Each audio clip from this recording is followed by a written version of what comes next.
Hello everyone, नमस्कार, जय हिंद। स्वागत है दोस्तों आपका एशियाई कंपटीशन क्लासेस यूट्यूब चैनल पे। दोस्तों आज हम हाजिर हैं एक जबरदस्त इंफॉर्मेशन को लेके, लेकिन ये सेशन की शुरुआत करें उसके पहले मैं आपसे कहूं कि अगर आप चैनल पे नए हैं तो चैनल को सब्सक्राइब जरूर करें ताकि आपको ऐसे ही जबरदस्त मजेदार शानदार कंटेंट मिलता रहे और क्लास कब के बारे में भी आपको जानकारी मिले, है ना। और दोस्तों आज हम बात करने वाले हैं कि आधार विजन 2032 सरकार ने जो जारी किया है। अब आधार से जैसे ही दिमाग में कहते हैं तो हम सीधा दिमाग में आता है सर केवाईसी, है ना, कि बैंक से आपका आधार लिंक है या नहीं है, आधार से आपका पैन कार्ड लिंक है या नहीं है, कई सारी चीजें दिमाग में आती हैं। और अब तो सुप्रीम कोर्ट ने भी कुछ डिसीजन दिया था आधार को लेके, लेकिन उसके पहले सरकार भी टाइम टू टाइम ये निकालती रहती है, अपडेट करती रहती है। पहले डुप्लीकेट आधार में पैसा नहीं लगता था, 50 रुपए लगते हैं। फोटो एक बार अपडेट होगा, है ना, एड्रेस चेंज कर सकते हैं, कई सारी चीजें हैं। और खासकर बच्चों के लिए तो सरकार ने गाइडलाइन कर दिया है कि बच्चों का अब 2 बार आधार बनेगा, एक 5 साल की उम्र में और एक 15 साल की उम्र में। तो कई सारी चीजें हैं, कई सारी बातें हैं, हम आज इस सेशन में करेंगे दोस्तों। सेशन को देखिएगा अंत तक, मजा आएगा, समझ में आएगा कि सर क्या है क्या नहीं है, पहली बार कब जारी किया गया था आधार। तो दोस्तों क्या है आधार विजन 2032, उसके बारे में चर्चा करते हैं। सरकार ने 2032 ही क्यों डिसाइड किया, तो आइए समझते हैं। सबसे पहले देखते हैं, आधार दुनिया की सबसे बड़ी बायोमेट्रिक आईडी प्रणाली है। विश्व बैंक के मुख्य अर्थशास्त्री पॉल रोमर ने आधार को दुनिया में सबसे परिष्कृत आईडी कार्यक्रम के रूप में डेवलप किया है, जिसमें 12 डिजिट आपको देखने को मिलते हैं। कितने डिजिट है दोस्तों आधार में? 12 डिजिट है ना। आपका भी अपना आधार कार्ड होगा, उसमें 12 डिजिट है। आधार को निवास का सबूत माना जाता है या किसी व्यक्ति के नागरिकता का सबूत नहीं है। याद रखिएगा, आप भारत के नागरिक हैं, आधार से आप कह सकते हैं क्या? नहीं, निवास का सबूत है। आधार खुद भारत में निवास के लिए कोई अधिकार नहीं देता है, ये याद रखिएगा। ये कई बार सवाल आता है, कई बार पूछा जाता है, तो ये निवास का सबूत है, ना कि नागरिकता का सबूत। अब देखोगे दोस्तों, यूआईडीएआई भारतीय विशिष्ट पहचान प्राधिकरण, जो आधार अधिनियम 2016 के तहत प्रावधानों के तहत इलेक्ट्रॉनिक्स और सूचना प्रौद्योगिकी मंत्रालय के अधिकार क्षेत्र के तहत काम करता है। भारत सरकार द्वारा 12 जुलाई 2016 को स्थापित एक वैधानिक प्राधिकारी है, जो कौन? यूआईडीएआई, है ना। अब देखोगे 2009 में यूआईडीएआई का नोटिफिकेशन जारी किया गया। महाराष्ट्र में दोस्तों आधार प्रोजेक्ट शुरू हुआ था, महाराष्ट्र में पहला आधार जारी किया गया था। 2011 में 10 करोड़ हुए आधार धारक स्टैंडिंग कमेटी ने सवाल उठाया था इस पे, 2010 की बात कर रहे हैं। 2012 में आधार के खिलाफ याचिका दायर किया गया था। पूरा देखिएगा 2009 से अब तक की कहानी क्या है। 2013 में कोर्ट ने कहा कि आधार ना रखने वालों को नहीं होना चाहिए नुकसान, क्योंकि सरकार ने कहा था ना कि फायदा उसी को मिलेगा जिसके पास आधार है, सरकारी फायदा जो भी हो। फिर 2014 में आधार ना होने पर सुविधा नहीं किया जाना चाहिए वंचित, ये सुप्रीम कोर्ट ने कहा। फिर सुप्रीम कोर्ट कहता है कि सरकार प्रचार करे कि आधार बनवाना जरूरी नहीं है। अब 2017 में भैया कह दिया कि पैन कार्ड और इनकम टैक्स फाइल के लिए आधार जरूरी है, क्योंकि आधार बिल को राष्ट्रपति को मंजूरी मिल गई थी 2016 में। तब से याद रखिएगा 2018 में कुछ बदलावों के साथ यह संवैधानिक करार हो गया आधार के साथ, है ना। यूआईडीआई की बात करें दोस्तों, तो आप देखोगे स्लोगन है आधार का, मेरा आधार मेरी पहचान, माई आधार माई आइडेंटिटी।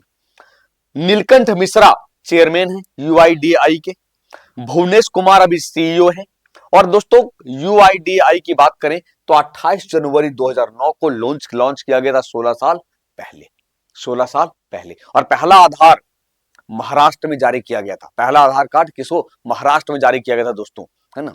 ठीक है, आइए आगे चर्चा करते हैं। अब हम बात करने वाले हैं कि आधार विजन की, कि वो आधार विजन क्या है। आधार विजन क्या है? तो दोस्तों आधार विजन 2032 यूआईडीएआई की एक समग्र रूपरेखा है, जिसके माध्यम से 2032 तक भारत के आधार प्रणाली को तकनीकी रूप से उन्नत किया जाएगा। एक चीज और मैं आपको बता दूं कि जो पहला आधार जारी किया गया था वो महाराष्ट्र की थी, रंजना सोनवानी, उन्हीं को जारी किया गया था पहला आधार। सोनिया गांधी गई थी महाराष्ट्र में जारी करने के लिए, ठीक है। अब दोस्तों क्या फोकस करेंगे 2032 तक, कैसे ये टेक्निकली डेवलप करेगा? तो सबसे पहले अब हो जाएगा ये एआई आधारित स्मार्ट प्रमाणीकरण प्रणाली, दूसरा कहता है सर ब्लॉकचेन के माध्यम से छेड़छाड़ रोधी सत्यापन। अभी क्या होता है कि फर्जी के आधार बन जाते हैं, आप भारत के नागरिक हो या ना हो, आधार कार्ड बन जाता है। कभी कभी तो जाहिर मतलब मैं आपको बताऊं बिहार की कहानी कि एक कुत्ता का आधार कार्ड बना दिया गया था। ये ऐसे ऐसे देखने को मिलते हैं, तो इसीलिए इसे अब जोड़ दिया गया, 2032 तक आधार विजन लाए गए सरकार के द्वारा।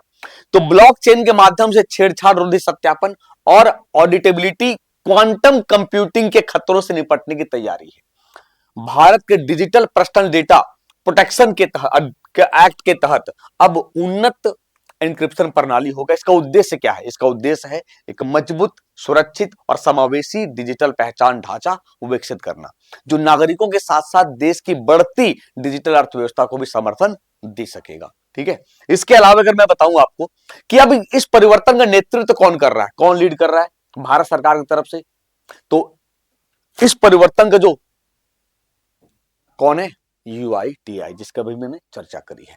तो इस तकनीकी परिवर्तन को दिशा देने के लिए UIDAI ने एक उच्च स्तरीय विशेषज्ञ समिति का गठन किया। उसके अध्यक्ष कौन है? जो UIDAI के अध्यक्ष हैं वही इस उच्च स्तरीय विशेषज्ञ समिति के अध्यक्ष होंगे, यानी कौन? नीलकंठ मिश्रा जी। दोस्तों, समिति में कौन कौन शामिल होंगे? तकनीकी रूप से जो स्ट्रांग होंगे, कानून के जानकार होंगे, साइबर सुरक्षा के बारे में जो जानते होंगे, जो प्रशासन के क्षेत्र में टॉप लेवल पे काम किए हैं, वो सब इस समिति में शामिल होंगे, याद रखिएगा। इसके अलावा मैं आपको बताऊं, ये आपके प्रमुख सदस्य हैं जो शामिल होंगे। आप देख सकते हैं कि जो UIDAI के CEO हैं भुवनेश कुमार हैं, विवेक राघवन हैं जो सर्वम AI के को फाउंडर हैं, धीरज पांडे हैं वो संस्थापक है, शशि कुमार गणेशन है, राहुल मथन है जो विधि विशेषज्ञ हैं, है ना, नवीन बुधिराजा जो CTO हैं, प्रोफेसर अनिल जैन है, प्रोफेसर मयंक वत्सा हैं, यानी सारे अपने अपने सेक्टर के जानकार लोग हैं जिस तकनीकी समिति में शामिल होंगे। ठीक है, इसके अलावा आप देखोगे कि सर आधार विजन का प्रमुख उद्देश्य क्या रखा है सरकार ने, क्यों आखिर लेकर आई है, उद्देश्य क्या है, विजन क्या है, ऑब्जेक्टिव्स क्या है? तो ऑब्जेक्टिव है दोस्तों कि जो मैंने कहा कि ब्लॉकचेन आधारित डेटा ट्रेल्स से भरोसे में वृद्धि, AI द्वारा स्मार्ट सत्यापन प्रणाली, वेरिफिकेशन आसानी से हो जाएगा, DPDP अधिनियम के अनुरूप गोपनीयता और अनुपालन की सुरक्षा, पोस्ट क्वांटम युग के खतरों से पहचान प्रणाली की रक्षा और आधार की वैश्विक प्रतिस्पर्धा और पारस्परिकता को सुनिश्चित करना है, ताकि आधार पर जो भरोसा है वो बरकरार रहे, बना रहे। ठीक है, तो दोस्तों ये था कि आधार विजन 2032। उम्मीद करते हैं कि ये जानकारी आपको पसंद आई होगी, अपडेट हुए होंगे कि सरकार का विजन क्या है, 2032 तक सरकार क्यों अपडेट करना चाहती है, आधार को डिजिटलाइज करना चाहती है, रीजन क्या है कि फर्जीवाड़ा को रोकना मोस्टली, है ना। तो चैनल पे नहीं दोस्तों, चैनल को सब्सक्राइब करिएगा। मिलेंगे नए वीडियो के साथ, तब तक के लिए अपना और अपना ख्याल रखें। थैंक यू, शुक्रिया, जय हिंद।